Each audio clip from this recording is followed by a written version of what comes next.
வணக்கம் மக்களே, welcome back to our channel. இன்னைக்கு நம்ம பார்க்க போகிற வண்டி பார்த்தீங்கன்னா ஏத்தரில் 450X. ஸோ இந்த பைக் வாங்கி ஆல்மோஸ்ட் 3 years ஆச்சு. இது வந்து ஒரு 3 yearsக்கான ஒரு ஓனர்ஷிப் எக்ஸ்பீரியன்ஸ். உண்மையாகவே வந்து இவி ரிலையபிள் தானா, 3 yearsல வந்து என்ன பெனிஃபிட்டாக ஃபீல் ஆகுது ஓவர் ஐசி இன்ஜின்ஸ், இது வந்து உண்மையாகவே காஸ்ட் சேவிங் தானா இல்லை தேவையில்லாத இன்வெஸ்ட்மெண்ட்டா அப்படிங்கிற விஷயத்தெல்லாம் வந்து ஓனர்கிட்ட கேட்டு தெரிஞ்சுப்போம். ஸோ இந்த பைக் வாங்கி 3 years ஆச்சு. 3 years என்ன எக்ஸ்பெக்டேஷன்ஸோட நீங்கள் இந்த பைக் வாங்கினீங்க? எங்கள் அம்மாவுக்கு தான் ஆக்சுவலாக மெயினாக ஒரு ஸ்கூட்டி பார்த்துட்டு இருந்தோம். என்கிட்ட 400 இருக்குது. அதனால அம்மாவுக்கு வாங்கணும்னு யோசிச்சும்போது ஷோரூமாக போனோம். பெட்ரோல் பைக்கு அந்த டைமில் மைலேஜ் எது அதிகமாக தருது அப்படின்னு சொல்லிட்டு பார்த்தப்ப ஃபேஷனோ இதெல்லாம் சாய்ஸஸ் இருந்துச்சு. ஓகே. ஸோ இன்னும் கொஞ்சம் பெட்டராக எதுவுமே சாட்டிஸ்ஃபேக்ஷனாக இல்லை, டிசைன் அந்த அளவுக்கு அம்மாவுக்கு பிடிக்கல. ஓகே. சரி, அப்புறம் ரிட்டர்ன் வரும்போது திடீர்னு ஒரு யோசனை, சரி இவி ட்ரை பண்ணுவோம். அந்த டைமில் தான் நிறைய பேர் சருன்னு போயிட்டு இருந்தாங்க. பார்த்து யாரா இது அப்படின்ற மாதிரி பார்த்துட்டு இருக்கோம். சரி, அது ஒரு போய் பார்ப்போம் என்னன்னு சொல்லிட்டு ஷோரூம் போனோம். ஃபர்ஸ்ட் ஹீரோ போனோம், ஹீரோ எலக்ட்ரிக் போனோம். அது வந்து பேட்டரி எடுத்து போடுற மாதிரி இருந்துச்சு. ஆமா, அது பெருசா தெரியல. ஸோ அதனால டைரக்டா ஏத்தர் ஷோரூம் நெக்ஸ்ட் போனோம், கிண்டி போனோம். ஓகே. அங்க போனோடனே அவங்க எக்ஸ்பிளைன் பண்ணதெல்லாம் பிடிச்சிருந்துச்சு. லைக் இவ்வளவு கிலோமீட்டர் வரும். எங்க ஏத்தரா இந்தியா? எங்க ஏத்தர்லயா? ஏத்தர் வந்து கிண்டில ஷோரூம் இருக்கு. ஓ, கிண்டியா? கிண்டி.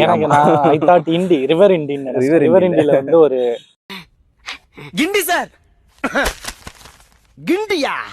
அது கிண்டி இல்லடா, தண்டி. ஸோ நான் கிண்டி ஷோரூம் போனோம்.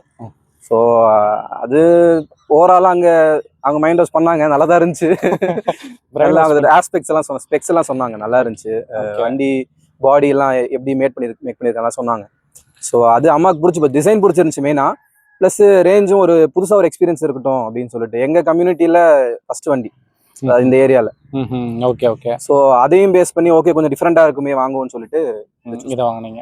ஓகே. இது வந்து 2.7 கிலோவாட் பேட்டரி இருக்க ஒரு வேரியன்ட், விச் மீன்ஸ் இதோட ஆக்சுவலா கம்பெனி கிளைம் பண்ற ரேஞ்ச் வந்து 123. ஆமா, உண்மையாவே வந்து இதுக்கு 123 உங்களுக்கு கிடைக்குதா? இது இப்போ இதோட யூசேஜ் எப்படி? எப்பவுமே சிட்டி தானா, இல்ல ஹைவே, இல்ல நீங்க ஒர்க்குக்கு எடுத்துட்டு போறீங்களா, இல்ல வெறும் அம்மா மட்டும் இங்க லோக்கல்ல யூஸ் பண்றாங்களா? ஒரு ஆல்மோஸ்ட் 1 இயருக்கு லோக்கல்ல தான் ஓடிட்டு இருந்துச்சு. அப்புறம் பெட்ரோல் பிரைஸஸ் ஹை ஆயிட்டதுனால நான் வந்து இப்போ கூட பேக்ல ஒரு ஏத்தர் தான் போய். ஆமா. ஓகே. ஸோ ஒரு 411 வந்து ரொம்ப பெட்ரோல் அதிகமாக குடிக்கும் இல்லையா? 25 கிலோமீட்டர் சம்திங் தான் அதுல ஒரு லிட்டருக்கு தந்துருந்துச்சு. சரி, பெட்ரோல் எக்ஸ்பென்சஸ் 411ல 25 20 to 25 அதனால ஈவி எடுத்துட்டு ஓட்டலாம். ஆமா, சரி, அம்மாவோடது லோக்கல்ல தான் யூஸ் பண்ணாங்க. அதனால அவங்களுக்கு ஒரு செகண்ட் ஹேண்ட்ல ஒரு ஆக்டிவ் வாங்கி கொடுத்துட்டு நான் இது ஆஃபீஸ் கொண்டு போக ஆரம்பிச்சேன். ஓகே. ஸோ எனக்கு இங்க ஆஃபீஸ் வந்து லைக் 45 கிலோமீட்டர்ஸ் எங்க வீட்ல இருந்து கரெக்டா போறது மட்டும். ஓகே. ஸோ நான் பைபாஸ்ல போவேன். ஸோ 45 கிலோமீட்டர்ஸ் வந்து ஓடுறது நல்லா ஜாலியாக தான் இருக்கும். Up and down 90 kilometres. So ஆக்சுவலாக சொல்ல போனா நான் 2 இயர்ஸ்க்கு அந்த செகண்ட் இயர்ல இருந்தா நான் ஓட்ட ஆரம்பிச்சேன். ஸோ ஓட்ட ஆரம்பிச்சப்போ வந்து ஈகோ மோட்ல போட்டா கரெக்டா இருக்கும், போயிட்டு வந்துடலாம். ஓகே. லாஸ்ட் லைக் அதுவும் கிரிட்டிக்கல் மூமெண்ட்ல தான் வர முடியும். ஓகே. லைக் இப்போ நான் இங்க இருந்து ஒரு 110 கிலோமீட்டர்ஸ் காட்டும் ஈகோல போனா. ஸோ அங்க போயிட்டு திரும்பி வரும்போது ஆல்மோஸ்ட் லைக் 1 or 2ல தான் மிஞ்சும். அது நம்ம பேஸ் பண்ணி எடுத்து போக முடியாது, வேற எங்கேயாவது எக்ஸ்ட்ரா போனோம்னா அது கஷ்டமா இருக்கும். ஸோ அதுக்கப்புறம் என்ன பண்ணேன்னா அங்கேயே சார்ஜ் போட ஆரம்பிச்சேன் பக்கத்துல. ஸோ அங்க அக்கா வீடு இருக்கு. ஸோ அங்க பட் ஆக்சுவலா வந்து போயிட்டு வர முடியுது ஒரு 90 கிலோமீட்டர்ஸ் வந்து. ஆனா ரொம்ப எக்ஸ்ட்ரீம் ரொம்ப கால்குலேட்டிவா வரும். Okay, battery capacity. ஓகே. ஆனா இப்போ நான் வந்து லைக் எப்படி ஓட்டுவேன்னா ஸ்போர்ட்ஸ் மோட்ல தான் மோஸ்டா ஓட்டுவேன். இந்த 45ங்கிறது வந்து மிக்ஸ் ஆஃப் ஹைவே அண்ட் ஆமா சிட்டி உள்ள சிட்டி. ஓகே. ஒரு 20 கிலோமீட்டர் சிட்டி இருக்கும், 25 ஹைவே. ஸோ இப்போ ஸ்போர்ட்ஸ் மோட்ல தான் மோஸ்டா ஓட்டுவேன். டைமிங் கால்குலேட் போக முடியல. ஈகோக்கு எவ்வளோ ஹை ஸ்பீடு? ஈகோலனா ஒரு 55 to 60 போகும், அவ்வளோதான் டாப் ஸ்பீடேவா? Okay okay. ஸ்போர்ட்ல இதுல ஆக்சுவலா 4 மோட் இருக்கு. ஓகே. ஸோ ஈகோ அதுல வந்து நீங்க சொன்ன மாதிரி 55 to 60 போகும். ரைடுன்னு ஒரு மோட் இருக்கு, அதுல வந்து ஒரு 65 to 70 தான் போகும். ஓகே. ஸ்போர்ட்ஸ் போட்டா 90 வரைக்கும் போகும். 90 வரைக்கும் போகும். ஓகே. 90 தான் டாப். இப்போ நீங்க 90ல போயிட்டு வரப்ப கண்டிப்பா ரேஞ்ச் வந்து இன்னும் கம்மியாகும். ஈகோல போறப்பவே உங்களுக்கு 90ங்கிறதே ரொம்ப கஷ்டமா தான் இருந்துச்சு. இப்போ ஸ்போர்ட்ஸ்ல போயிட்டு வரப்ப எப்படி மேனேஜ் பண்றீங்க? ஸ்போர்ட்ஸ்ல போகும்போது இப்போ கரண்ட் ஸ்டேட் என்னன்னா ரொம்ப பேட்டரி அடி வாங்கிச்சு தான் சொல்லுவேன். ஏன்னா ஓகே, நான் இங்க இருந்து ஃபுல்லா தான் போட்டு போவேன். மேபி 97% இருக்கும். அப்பவே வந்து என் டேஷ்போர்ட்ல ஈகோல 110 காட்டும், ஸ்போர்ட்ஸ்ல போட்டோம்னா 75 கிலோமீட்டர்ஸ் அச்சீவ் பண்ணலாம்னு காட்டும். எனக்கு 75ல பாத்தீங்கன்னா அங்க போகும்போது எனக்கு ஒரு 10% தான் மிச்சமே இருக்கும் பேட்டரி. ஆமா, 45 + 10 55 கிலோமீட்டர்ஸ் தான் தருது மொத்தமா. ஓ ஓகே. சோ 55 நமக்கு காட்டுறது 75 காட்டுது. 75 காட்டும் டேஷ்போர்ட். இதுக்கு முன்னாடி புதுசா வாங்கின டைம்ல வந்து உங்களுக்கு ஸ்போர்ட்ஸ் மோட்ல எவ்வளவு ரேஞ்ச்? ஸ்போர்ட்ஸ் மோட்ல மேபி ஒரு இன்னொரு 10 கிடைச்சிருக்கலாம், மேபி 65 to 70 கிடைச்சிருக்கலாம். ஓ, அப்போ வந்து நீங்க ஈகோ மோட்ல ஓட்டினா மட்டும்தான் உங்களுக்கு அந்த 90ங்கிறது அச்சீவபிள். ஆமா, இல்லனா கஷ்டம் தான். ஆமா. ஓகே. ஸோ பைக்கோட சார்ஜிங் டைம் என்ன? சார்ஜிங் டைம் வீட்ல சார்ஜ் பண்ணா அது ஒரு 6 hours டைமிங். நான் அதை கால்குலேட்டிவா பண்ணதில்ல. நைட்டு போட்டுருவோம், காலையில ஃபுல்லா எடுத்து போயிருவேன். ஓகே. ஸோ ஸ்டார்டிங்ல வாங்கினப்ப சொன்னாங்க 6 hours. ஸோ நம்ம எப்பவும் மோஸ்டா ட்ரெயின் பண்ணி போடுறது இல்ல. ஓகே. இப்போ ட்ரெயின் பண்ணி தான் போடுறேன். முன்னாடி சொல்றேன், முன்னாடி பெருசா ட்ரெயின் பண்ணி போட மாட்டோம். ஓகே. ஒரு 40-45 சார்ஜ் போட்டு விட்டுருவோம். அது 4 hours 3 hours அது மாதிரி. ஓவரால் டைம் வந்து 6 hours கம்பெனி சொல்லியிருக்குது. 6 hoursல சார்ஜ் ஏறிடும். இதுவே வெளியே போட்டோம்னா சார்ஜிங் ஸ்டேஷன், ஆமா, சார்ஜிங் கிரிட்ல போட்டோம்னா அது ஒரு லைக் 1 hourலயே 80% ஆகும். அது நீங்க ஏதாவது பே பண்ணணுமா? ஆமா, லைக் 1 hour, சாரி 1 hour இல்ல, 1 மினிட்டுக்கு ₹1. அப்போ 60 rupees பே பண்ணணும். ஆமா, 60 rupees வராது மோஸ்டா. ஏன்னா நம்ம ஒரு 40% போடுவோம். 80 வரைக்கும் தான் ஏறும். ஒரு 40 rupees, 35 to 40 rupees வரும் ஒரு பெர் சார்ஜ் மோஸ்டா. பைக்கோட பில்ட் குவாலிட்டி பத்தி பார்ப்போம். இது ஃபுல்லாவே ஃபைபர் தான். ஃபைபர் தான். ஸோ எப்படி இருக்கு இந்த 3 வருஷம் எக்ஸ்பீரியன்ஸ்ல உங்களுக்கு ஏதாவது over the period of time ஒரு ரேட்லிங் நாய்ஸ், பார்ட்ஸ் லூஸ் ஆகுற மாதிரி அந்த மாதிரி எதுவும் ப்ராப்ளம் இருக்கா? ஏத்தர் பொறுத்த வரைக்கும் பெருசா மூவிங் பார்ட்ஸ்னா லைக் டயரு, ஃபோக்கு இது மாதிரி தான் இருக்கு. என்ஜின் பார்ட்ஸ் எதுவும் பெருசா இல்ல, மோட்டர் தானே. ஸோ அதனால ஷேக்கே இருக்காது வண்டி. நல்லா அது ஓகே. இந்த பேனல்ஸ் எல்லாம் இருக்குல்ல, பேனல்ஸா? ஓகே. அந்த பேனல்ஸ் எல்லாம் ஏதாவது லூஸ் ஆகுதா? லூஸ் ஆகல, மோஸ்டா ஆகல. இப்போதான் இதோ இங்க ஒரு நட்டு உடஞ்சிருச்சு, அதனால எனக்கு அது தெரியுது. லைட்டா ஷேக் ஆகுது, அது ரொம்ப ஃபாஸ்டா போகும்போது லைட்டா ஃபீல் இருக்கும். மற்றபடி எந்த பார்ட்ஸும் லைக் ஷேக்லாம் இருக்காது மோஸ்டா. பர்டிகுலரா ஏன் இந்த 450X இது வந்து கொஞ்சம் ஒரு மாதிரி ஸ்போர்ட்டியரா இருக்கும். அதே ரிஸ்டா எஸ், ரிஸ்டா ஜி அதெல்லாம் பார்த்தீங்கன்னா கொஞ்சம் ஃபேமிலி யூசேஜ் மாதிரி இருக்கும். என்ன ரீசன் இந்த பர்டிகுலரா 450X எடுத்தது காரணம்? நாங்க வாங்கின டைம்ல வந்து 3 வேரியன்ட் இருந்துச்சு. 450X, 450S, அப்புறம் ஏதோ லைட் இன்னும் ஒரு வெர்ஷன் இருந்துச்சு, அது எனக்கு தெரியல. ஸோ அந்த டைம்ல இது டாப் மாடல் நாங்க எடுத்த டைம்ல 2023. அந்த டைம்ல ரிஸ்டா இல்லையோ? ரிஸ்டா இல்ல. ஆமா, ரிஸ்டா இந்த 1 year ஆச்சோ, 1 year. ஓகே. நீங்க இப்போ இந்த ஹை ஸ்பீட் 90 சொல்லிருந்தீங்கல்ல, அந்த டைம்ல பிரேக்கிங் பெர்ஃபார்மன்ஸ் எப்படி இருக்கு? நல்லா இருக்கு. ஆக்சுவலி பிரேக்கிங் வந்து இது வரைக்கும் நான் குறைய சொல்ல முடியாது. ஆனா சடன் பிரேக்கிங் வரும்போது பிரேக் நல்லா பிடிக்கும், ஆனா லைட்டா சறுக்கிட்டு போகும். ஓகே. அது ஒரு ஃபீல் பண்ணியிருக்கேன். ரொம்ப சடனா லைக் ஒரு 70ல வந்துட்டு இருப்போம், திடீர்னு ஒரு நாய் குறுக்க அடிச்சுனா பிரேக் போடுவோம்ல, அந்த மாதிரி டைம்ல அந்த டைம்ல நல்லா தான் இருக்கு, பட் கொஞ்சம் சறுக்கும்.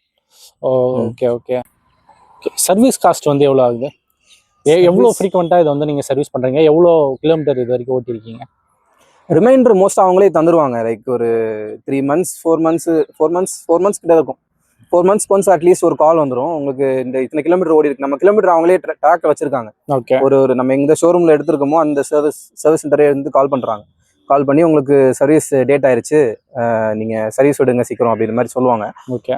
ஸோ அது once in like 4 months once இருக்கும். இல்லைன்னா நம்ம ஒரு 2000 to 3000 கிலோமீட்டர்ஸ் ஓட்டிருப்போம். ஸோ அது மாதிரி டைம்ல அது பெருசா ஒன்றும் காஸ்ட்னு பார்த்தப்ப ஒரு 2700 மேக்ஸிமம் ஆகும் ஒவ்வொரு சர்வீஸ்க்குமா? ஒரு சர்வீஸ்க்கு ஆயிரும். அதாவது பெல்ட் ஏதாவது சேஞ்ச் பண்ணாங்கன்னா அந்த காஸ்ட். பெல்ட் சேஞ்ச் பண்ண அதான் கேட்கலான்னு வந்த அடுத்து. இது வந்து பெல்ட் டிரைவ். பெல்ட் எத்தனை டைம் இது வரைக்கும் எவ்வளோ 1000 கிலோமீட்டர் ஓட்டிருக்கீங்க? இது வரைக்கும் நான் பார்த்து சொல்றாரு. வண்டி ஸ்டார்ட் பண்ணி பார்ப்போம். சில ஸ்டாண்ட்ல இருந்து ஆன் ஆகாது, அது ஒரு மொபைல் ஆப்ல இருக்கு. மொபைல் ஆப்ல பார்ப்போம். பட் இதுல ஓடோமீட்டர்லாம் இருக்கும்ல, எவ்வளவு கிலோமீட்டர் ஓடி இருக்கு? ஓடோமீட்டர் நம்ம ஸ்டார்ட் பண்ணோம்னா காட்டும். நான் அது பெருசா பார்த்தது இல்லை, எவ்வளவு ஓடி இருக்கு அதெல்லாம் பெருசா கவனிச்சுக்கிறது இல்லை, அதனால தெரியல. நான் அதை மொபைல்ல பார்த்து சொல்றேன். இன்கேஸ் இந்த பெல்ட் எல்லாம் மாற்ற வேண்டிய வேலை இல்லை அப்படின்னா உங்களுக்கு வந்து சர்வீஸ் காஸ்ட் வந்து கம்மி தான். அதுல பெல்ட் மட்டும்தான் மூவிங் பார்ட்டு. மற்றபடி பேட்டரியில என்ன செக் பண்ணுவாங்க தெரியல, மேபி ஹெல்த் ஏதாவது செக் பண்ணுவாங்க. சோஃபார் ஏதாவது டயர் சேஞ்சஸ் ஆர் பஞ்சர் அந்த மாதிரி ஆயிருக்கா? அது ஒரு இதுல நெகட்டிவ்னே சொல்லலாம். ஏன்னா இப்போ ரெகுலரான ஷாப்ல போயிட்டு அண்ணா பஞ்சர் பண்ணணும் அப்படின்னு சொல்லிட்டு பண்ணா பஞ்சர் இது டியூப்லெஸ் தான், பஞ்சர் போட்டுருவாங்க. ஆனா டயர் மாத்திர கண்டிஷன் ஆயிருச்சுன்னா கலட்டவே மாட்டாங்க யாரும். ஓகே. ஆமா, ஒரு நாள் என்னோட ஆக்சுவலா இது பேட் எக்ஸ்பீரியன்ஸ் தான். சென்ட் தாமஸ் மவுண்ட் கிட்ட பஞ்சர் ஆயிருச்சு, டயர் ஃபிளாட் ஃபுல்லா போயிருச்சு. நான் மாற்ற வேண்டிய டைம் நானும் மாத்தல. அங்க இருந்து கிண்டி வரைக்கும் தள்ள விட்டாங்க. ஒரு கடையிலையும் பண்ண மாட்டாங்க. அது ஒரு இந்த மாதிரி சுச்சுவேஷன்ல ஏத்தருக்கு ஏதாவது இந்த சர்வீஸ் ரிக்வெஸ்ட் கால் பேக் அந்த மாதிரி எதுவும் பண்ணி இருக்கு. இது வந்து அவங்களே வந்து வெஹிக்கிள் அனுப்பி எடுத்து போயிருவாங்க. ஆமா, அந்த ஒரு சர்வீஸ் இருக்கு. நான் சப்ஸ்கிரைப் பண்ணல அதுக்கு. ஓ அதுக்கு சப்ஸ்கிரிப்ஷனா? சப்ஸ்கிரிப்ஷன் இருக்கு. ஆமா. ஓகே. அது ரோட் சைட் சர்வீஸ் என்னமோ வரும். Road side assistance. ஓகே. எவ்வளவு கிலோமீட்டர் ஓடி இருக்கு பார்க்கலையா? கிலோமீட்டர் திருப்பி நான் பார்க்கல இருங்க. ஸோ டோட்டல் டிஸ்டன்ஸ் வந்து 32,000 ஓடி இருக்கு. 32,000. ஓ ஓகே. இதோட ஸ்டாண்டர்ட் வாரண்டி வந்து எவ்வளவு? 3 இயர்ஸ் 30,000 கிலோமீட்டர்ஸ். 3 இயர்ஸ். ஆமா. இப்போ உங்களுக்கு வாரண்டி வந்து வாரண்டி முடிஞ்சிச்சு. ஆனா இந்த ஸ்டாக் ப்ரோன்ட்டு ஒரு, அதாவது இந்த ப்ரோ வெர்ஷன் ஒரு எக்ஸ்ட்ரா ஒரு 10-15,000 பே பண்ணா 5 இயர்ஸ் 50,000 அந்த மாதிரி சொல்றாங்க. அந்த மாதிரி எதுவும் கிடையாதா? பண்ணிக்கலாம். எங்கள்கிட்ட அந்த டைம்ல இருந்துச்சு, நாங்க ஆப் பண்ணல அதுக்கு. ஓகே. ஆனாலும் உங்களுக்கு ஃபீச்சர்ஸ்ல வந்து மேப்பு, டச் ஸ்கிரீன் பிளஸ் கால், SMS அலர்ட்ஸ் எல்லாமே அவைலபிளா தான் இருக்கு. எல்லாம் இருக்கு. இது வண்டி ஓட்டும் போது நம்ம எதுவுமே டிஸ்பிளேல எதுவுமே ஒர்க் ஆகாது. லைக் டச் பண்ணி ஒர்க் பண்ண முடியாது ஓட்டிட்டு. ஓ டச் ஒர்க் ஆகாது ஓட்றப்ப. ஓகே. வண்டி மேப் எல்லாம் நம்ம பாத்துக்க முடியும். மேப் பாத்துக்கலாம். மேப் நம்ம எதுவும் நேவிகேஷன் கை வச்சு எதுவும் பண்ண முடியாது. அதுவே தான் நமக்கு மேப் கரெக்டா காட்டும். ஆமா. நம்ம மேப் ஒன் ஸ்டார்ட் பண்ணிட்டோம்னா நம்ம டிஸ்பிளே கொஞ்சம் பெருசு தானே, அதுலயே தெரியும் நம்ம ரைட் டர்ன் லெஃப்ட்லாம் ஈஸியா தான் இருக்கும் பார்க்க. பட் இதுக்கு எப்பவுமே வந்து ப்ளூடூத் கனெக்டடா இருக்கணுமா? கனெக்டடா இருக்கு. அதாவது நம்ம மொபைல்ல நமக்கு தெரியணும் அப்படின்னா கனெக்டடா இருக்கணும். இல்லனா அதுக்குள்ளே இன்பில்ட் சிம் இருக்கு. இன்பில்ட்டே. ஆமா. அந்த சப்ஸ்கிரிப்ஷன் வந்து ரீசார்ஜ் தான் பேசிக்கலா. ஓகே. 1000 சம்திங் வரும். சோ அது for 3 years. 3 இயர்ஸ்க்கு 1000 தான். 1500 சம்திங் என்னமோ வரும். ஓகே. அது எக்ஸாக்ட்டா தெரியல. சோ இப்போ வந்து உங்களுக்கு வாரண்டி எல்லாம் முடிஞ்சிருச்சு. ஆமா. பேட்டரி வாரண்டி மட்டும் 5 இயர்ஸ். பேட்டரி நார்மலாவே. ஓகே. சோ அது மட்டும் இன்னும் இருக்கு. மத்தபடி வெஹிக்கிள் வாரண்டி முடிஞ்சிருச்சு. ஆமா. ஓகே. உங்களுக்கு சர்வீஸ் எக்ஸ்பீரியன்ஸ் ஏத்தர்ல எப்படி இருக்கு? காலையில கொடுத்தா ஈவினிங் கொடுத்துருவாங்க மேக்ஸிமம். ஆனா எல்லா சர்வீஸ் சென்டர்லயும் இருக்கிற மாதிரி தான் இருக்கும். லைக் இதுல பெருசா எதுவும் இருக்காது. சும்மா அங்கங்க செக் பண்ணிட்டு கொடுத்துற மாதிரி தான் இருக்கும். வாட்டர் வாஷ் மட்டும் ரொம்ப பேடு. ஓகே. மற்றபடி சர்வீஸ் சென்டர்ஸ் எல்லாம் ரெஸ்பான்ஸ் எல்லாம் ஓகே தான். ஓரளவுக்கு அன்னைக்கே மார்னிங் கொடுத்தோம்னா ஈவினிங் கொடுத்துருவாங்க. ஓகே. அந்த அண்டர் சீட் கெப்பாசிட்டி வந்து 22 லிட்டர்ஸ். ஆமா 22 லிட்டர்ஸ். இப்போ ஒரு ஃபேமிலி யூஸ்க்கு அது ஓகேவா இருக்கா? எனக்கு நான் ஆக்சுவலா ஃபுல் ஹெல்மெட் போடுவேன். ஓகே. ஸோ ஃபுல் ஹெல்மெட் வந்து உள்ள போட்டா லாக் பண்ண முடியாது. ஓகே. அது ஒன்று இருக்கு. ஹாஃப் ஹெல்மெட் அப்புறம் குவார்டர் ஹெல்மெட்லாம் போடலாம். அதெல்லாம் பண்ணலாம். ஓகே. குவார்டர் ஹெல்மெட் அப்படி எல்லாம் இருக்கா? அது குவார்டரா இருக்கும்ல, குட்டியா இருக்கும். இது இந்த இன்ஜினியர்ஸ் எல்லாம் போட்டு. ஆமா அது மாதிரி. அந்த மாதிரி. ஓகே. இந்த ரிவர்ஸ் மோட், பார்க்கிங் அசிஸ்ட், அப்புறம் ஆன்டி தெஃப்ட் சிஸ்டம். ஆமா. இதெல்லாம் எந்த அளவுக்கு யூஸ்ஃபுல்லா இருக்கு? Reverse mode, parking. Reverse mode லேடிஸ்க்கு வந்து பெஸ்ட் ஆக்சுவலா. ஓகே. ஏன்னா இப்ப நம்ம பின்னாடி ஒரு சின்ன கல்லு தான் இருக்கும். நம்ம காலை வச்சு தட்டி விட்டு போலாம். ஆனா லேடிஸ்க்கு வந்து அது டப்புன்னு வராது.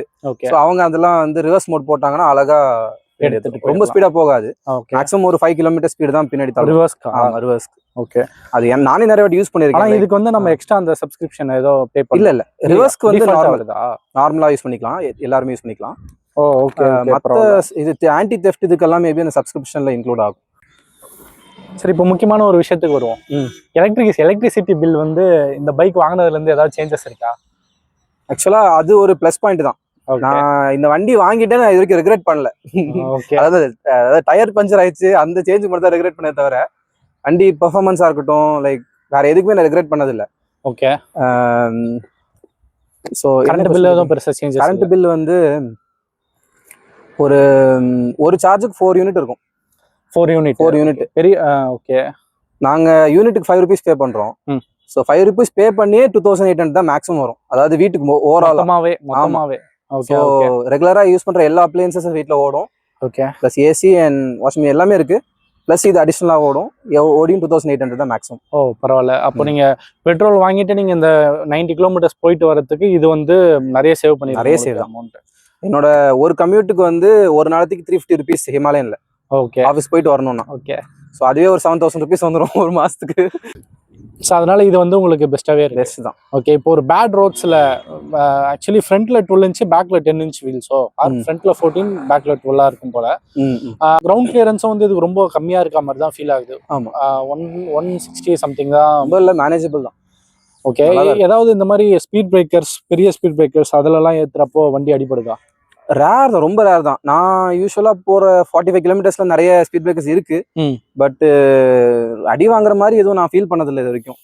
மற்றபடி சஸ்பென்ஷன்ல கேட்டீங்க இல்லையா, அது வந்து இதுல அமேசிங் தான் சீரியஸாவே. அப்படியா? நான் ஹிமாலயன் ஓட்டிட்டு இது ஓட்டும் போது நான் ரொம்ப பார்த்து ஓட்டணும்னு நினைச்சு தான் ஓட்டுவேன். ஓகே. ஆனா அது ஓட்டிட்டு அதுல பழத்துல ஈஸியா போட்டு போய் பழகிருச்சா, அதே ஹேபிட் இதுல வந்துருது. ஆனா இதுல பெருசா தெரியாது. லைக் அதுல ஹேண்டில் பண்ற மாதிரி நல்லா ஹேண்டில் பண்ணுது. ஓ அப்படியா? பரவாயில்ல. சூப்பரா இருக்கு சஸ்பென்ஷன். நான் கொஞ்சம் ரஃபா தான் ஓட்டுவேன் வண்டி. நல்லா தான் ஓகே, பைக்கும் வந்து வெயிட்லெஸ்ஸாக தான் ஃபீல் ஆகுது. ஆமா, இது 108 சம்திங் தான் வரும். 108 kg. ஆமா, 108 kg. இன்கேஸ் நீங்க வந்து 3.7 எடுத்திருந்தீங்க அப்படின்னா 112 நம்ம வரும், ஒரு 4 கிலோ டிஃப்ரென்ஸ் வரும்.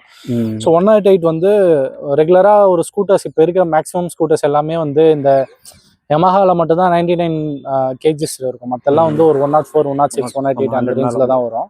ஸோ அந்த வகையில் இதுவும் ஓகே தான். அந்த பேட்டரி வந்து இங்கே ஃபுட் போர்டு அந்த இடத்துல தான் இருக்கு. ஆமா, இங்கே இருக்கும். ஓகே, இப்போ நீங்கள் தண்ணி இப்போ மழை காலத்தில் வந்து உங்களுக்கு தண்ணி தேங்கிட்டு இருக்கும்ல, அப்போ வந்து நீங்கள் இந்த வண்டி ஓட்டிட்டு போகிறப்ப அது சப்மர்ஜ் ஆகுற அளவுக்கு ஓட்டிருக்கீங்களா? அது நிறைய வாட்டி ஓட்டிருக்கீங்க. இதுக்கு IP66 ரேட்டிங் இருக்கு. இருந்தாலும் எதுவும் பிரச்சனைகள் இல்லை, எனக்கு இது வரைக்கும் அது மாதிரி வந்தது இல்லை மழையில ஓட்டியும். ஓகே, இது நாங்கள் வாங்கும்போது 160 சம்திங் இருந்துச்சு.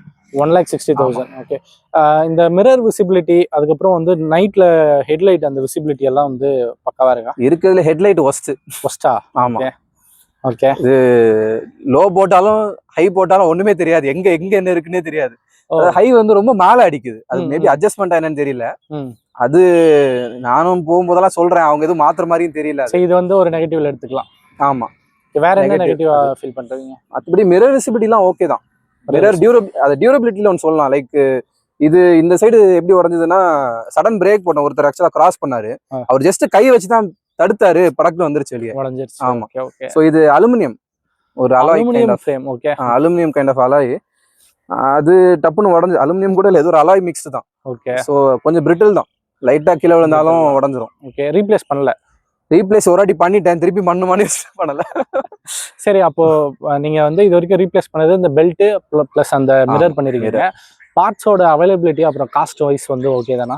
இது சர்வீஸ் பண்ணணும்னு நினைச்சாலே சர்வீஸ் சென்டர் தான். ஓகே, வேற எங்கேயும் பண்ண மாட்டாங்க. ஆமா, ஸோ பார்ட்ஸ்ன்னு மேபி இது வரைக்கும் நான் எதுவும் மாத்தினதுல தெரியல. ஓகே, ஸோ யாரெல்லாம் இந்த ஏத்தர் 450X வந்து வாங்கலாம்? யாருக்கெல்லாம் ரெக்கமெண்ட் பண்ணுவீங்க? புதுசா ட்ரை பண்றவங்களுக்கு வந்து maybe like Ather okay. But நான் இப்போ கரண்டா என்ன யோசிக்கிறேன்னா, எனக்கு ரேஞ்ச் வந்து இது கம்மியா தோணுது. மேபி லேட்டஸ்ட்ல கூட 150 சம்திங் தான் வருது. ஆமா, 3.7 kWh பேட்டரி இருக்கிறதுல வந்து 159 நம்ம டைம் ரேஞ்ச். பட் எனக்கு தெரிஞ்ச ஒரு 130 கிடைக்கலாம்னு நினைக்கிறேன், நல்லா ஈகோ மோட்ல போனா. ஓவரால் லைக் சேஃபான வண்டி, கஸ்டமர் நல்ல ஒரு சாட்டிஸ்ஃபேக்ஷன் கொடுக்குற வண்டி, அண்ட் ரேட்டிங்கும் நல்லா இருக்கு இந்த வண்டிக்கு. இருக்கு, ஆனா ரேட்டும் அதிகமா இருக்கு. அது உண்மைதான். ஏன்னா 123 கிலோமீட்டர் ரேஞ்சுக்கு அப்பவே 1.6 lakhsங்கிறது எனக்கு ரொம்ப பெருசா தான் ஃபீல் ஆகுது. ஏன்னா இப்போ இந்த பஜாஜ்ல சேத்தக், அப்புறம் ஹீரோலயே இந்த விடா V2 V1 அதெல்லாம் இருக்கு. அதெல்லாம் வந்து ஒரு 145 150 கிலோமீட்டர் ரேஞ்ச் கொடுக்கும். டிவிஎஸ் ஆர்பிட்டர் இது மாதிரிலாம் இருக்கு. ஸோ இதெல்லாம் வந்து ஒரு 1,10,000 1,15,000லயே முடிஞ்சிருது. 1 lakh மேல வந்து ஒரு 50,000 போட்டு எக்ஸ்ட்ரா ஏத்தர் வாங்கணுமா அப்படின்னு நிறைய பேர் யோசிப்பாங்க. பட் அதுக்கு ஒரே ஒரு ஏன் வாங்கணும் அப்படின்னு பாத்தீங்கன்னா, இதுதான் 3 வருஷம் வந்து உங்களுக்கு எந்த ஒரு பிரச்சனையும் இல்லாம ரிலையபிளா ஓடி இருக்கு. இதுக்கப்புறமும் ஓடுன்ற நம்பிக்கை இருக்கு. ஆமா, ஓகே, எக்ஸப்ட் ஃபார் உங்களுக்கு ரேஞ்ச் மட்டும் கம்மியா இருக்கு. ஓகே, மற்றபடி சர்வீஸ் சென்டர்ல வந்து ப்ராப்ளம் சரியா பண்றது இல்லை, கம்ப்ளைண்ட்ஸ் அந்த மாதிரிலாம் எதுவும் இது வரைக்கும் எனக்கு இது வரைக்கும் ஃபேஸ் பண்ணது இல்லை. ஓகே, ஓவராலா வந்து பைக்ல சாட்டிஸ்ஃபைடு தான். ஆமா, overall satisfied. Okay, but looking at அந்த டிசைனை பாக்குறப்ப எனக்கு தெரிஞ்சு ஃபேமிலி யூசேஜுக்கு அந்த அளவுக்கு பெட்டரா இருக்கும்னு எனக்கு தோணலை. ஏன்னா சீட்டுமே ரொம்ப சின்னதா இருக்க மாதிரி ஃபீல் ஆகுது. ஸோ யாரெல்லாம் வந்து இப்போ ஃபார் எக்ஸாம்பிள் பக்கத்துல ஆஃபீஸ் இருக்கு, ஒரு 20 to 40 கிலோமீட்டர்ஸ் வந்து டெய்லி கம்ப்ளீட் பண்ணுவோம், சிட்டிக்குள்ள பண்ணுவேன், பெட்ரோல் ஸ்பெண்ட் பண்றதுல விருப்பம் இல்லை அப்படின்னு நினைக்கிறவங்க இந்த பிளான்ட் ஜேர்னி இருக்கவங்களுக்கு பண்ணலாம். பிளான்ட் ஜேர்னி இருக்கவங்க. அன்பிளான்ட் திடீர்னு அவசரத்துக்கு எடுத்து போகணும்னா சார்ஜ் இருக்காது, அந்த மாதிரி பண்ண முடியாது.